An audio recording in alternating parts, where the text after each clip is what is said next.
भारतीय किसान यूनियन उग्राहण गुट का बड़ा फैसला। कल रेलवे ट्रैक जाम करने का ऐलान किया उन्होंने। प्रदर्शनकारियों पर पुलिस की कार्रवाई से वो नाराज हैं। पंजाब का सबसे बड़ा किसान यूनियन है ये, और इसने अब ये तय कर लिया है कि कल रेलवे ट्रैक जाम करेंगे, और इस बात का ऐलान उनकी तरफ से किया गया है। प्रदर्शनकारियों पर जो पुलिस कार्रवाई हुई है उससे वो नाखुश है।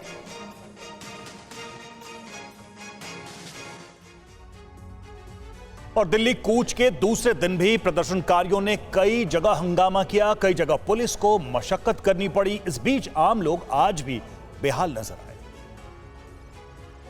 तस्वीरें शंभू बॉर्डर पर मचे घमासान की हैं। दिल्ली कूच के दूसरे दिन पुलिस और प्रदर्शनकारियों के बीच खींचतान मची रही। पुलिस प्रदर्शनकारियों को रोकने की कोशिश करती रही और प्रदर्शनकारी आंसू गैस के गोले को निष्क्रिय करने के लिए गीली बोरियों का इस्तेमाल करते रहे।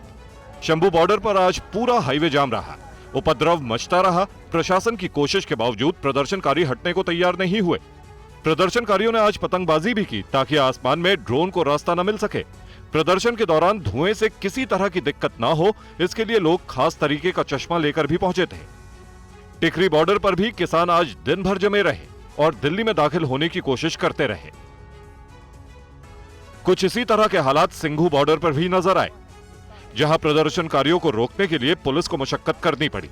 सुरक्षा बलों की तैनाती गाजीपुर बॉर्डर पर भी नजर आई। इस बीच किसान कूच के दूसरे दिन भी आम लोग परेशान नजर आए। ट्रैफिक में फेरबदल करने की वजह से कई जगहों पर जाम की तस्वीरें देखने को मिली।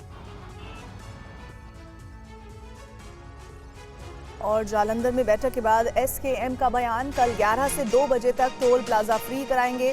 16 फरवरी को भारत बंद का ऐलान किया गया है, एसकेएम ने कहा है, और 18 फरवरी को लुधियाना में बड़े फैसले लिए जाएंगे।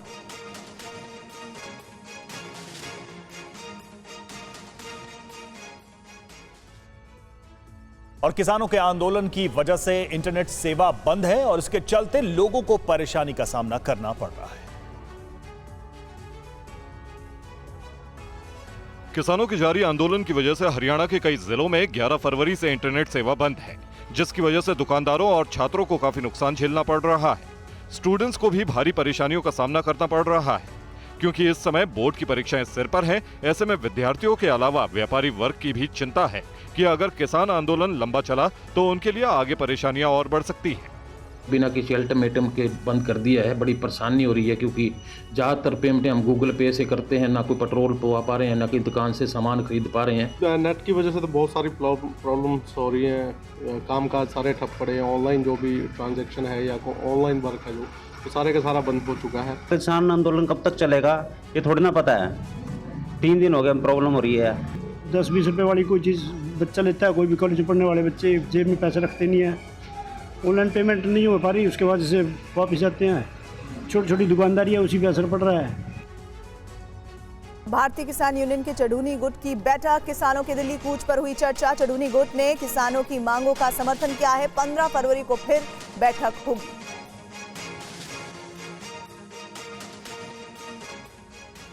दिल्ली हरियाणा बॉर्डर पर सड़कों पर लगे बड़े बोर्ड उतारे जा रहे हैं। पुलिस किसी भी अनहोनी से पहले ही तैयारी कर रही है।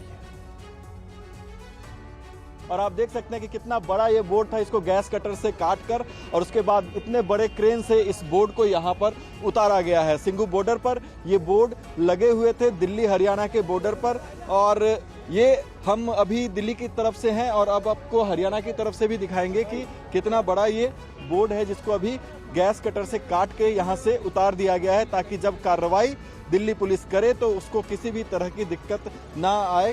क्योंकि जब भीड़ यहाँ पर पहुँचेगी, उग्र भीड़, उसको नियंत्रित करने के लिए पुलिस जब बल का प्रयोग करेगी तो उसमें आंसू गैस के गोले और रबर बुलेट्स का भी इस्तेमाल किया जाएगा और वो इसमें टकराकर रुक सकते थे। इसलिए इस बोर्ड को अब यहाँ से हटाया जा रहा है। तो ये सिंघू बॉर्डर से हम आपको तस्वीरें दिखा रहे हैं और इसको हटाने में खासी मशक्कत भी यहाँ पर करनी पड़ी। आप देख सकते हैं कि दिल्ली में आपका स्वागत है पहले लिखा गया था, लेकिन चूंकि प्रदर्शनकारियों का दिल्ली में स्वागत बिल्कुल नहीं है और सुरक्षा में भी और कार्रवाई में भी ये एक अवरोध बन सकता था, इस लिहाज से अब इस बोर्ड को यहाँ से हटा दिया गया है। कृषि मंत्री अर्जुन मुंडा ने प्रदर्शनकारियों को लेकर बयान दिया है। हमें किसान की चिंता है, समाधान निकाल रहे हैं। उन्होंने कहा कि प्रशासनिक फैसले तुरंत लेने को तैयार हैं, कानून बनाने के लिए और समय चाहिए। कानून बनाने में जल्दबाजी नहीं कर सकते। बातचीत के माध्यम से समाधान ढूंढे और उसमें सरकार पूरी तरीके से तत्पर है, प्रतिबद्ध है। अन्यथा आगे कैसे हम यह सुनिश्चित करें एक और लघु समूह बनाए, उसको कमेटी का नाम न दे, एक समूह जिसमें एज ए किसान संगठन आप एक्सपर्ट के रूप में आप अपनी पक्ष को रखें, बातों को रखें। और राहुल गांधी ने इंडिया फ्रंट की सरकार बनने पर किसानों के लिए एमएसपी कानून लाने की गारंटी दी है। अब एक पुराना पत्र सामने आया है जिसमें कांग्रेस ने इसका विरोध किया था। प्रदर्शनकारी दिल्ली में दाखिल होने के लिए डटे हैं। कांग्रेस न सिर्फ इनके समर्थन में है बल्कि राहुल गांधी ने किसानों से एमएसपी कानून लाने का वादा भी कर दिया है। राहुल गांधी के वादे के बाद प्रदर्शनकारियों का मनोबल लगातार बढ़ता दिख रहा है। लेकिन एमएसपी को लेकर कांग्रेस का क्या स्टैंड रहा है, इससे जुड़ा एक पत्र सामने आया है जिससे जाहिर हो रहा है कि यूपीए सरकार ने साल 2010 में ही एमएस स्वामीनाथन की अध्यक्षता में गठित राष्ट्रीय किसान आयोग की सिफारिशों को खारिज कर दिया था। बीजेपी नेता प्रकाश जावड़ेकर के एमएसपी को लेकर 2010 में राज्यसभा में पूछे गए सवाल के जवाब में यूपीए सरकार के तत्कालीन केंद्रीय मंत्री केवी थॉमस ने इससे जुड़ा जवाब दिया था। राज्यसभा में केवी थॉमस ने अपने जवाब में कहा कि स्वामीनाथन आयोग ने औसत उत्पादन लागत से 50% अधिक एमएसपी होने की सिफारिश की थी। कांग्रेस का मानना था कि लागत पर 50% की वृद्धि निर्धारित करने से बाजार की हालत बिगड़ सकती है।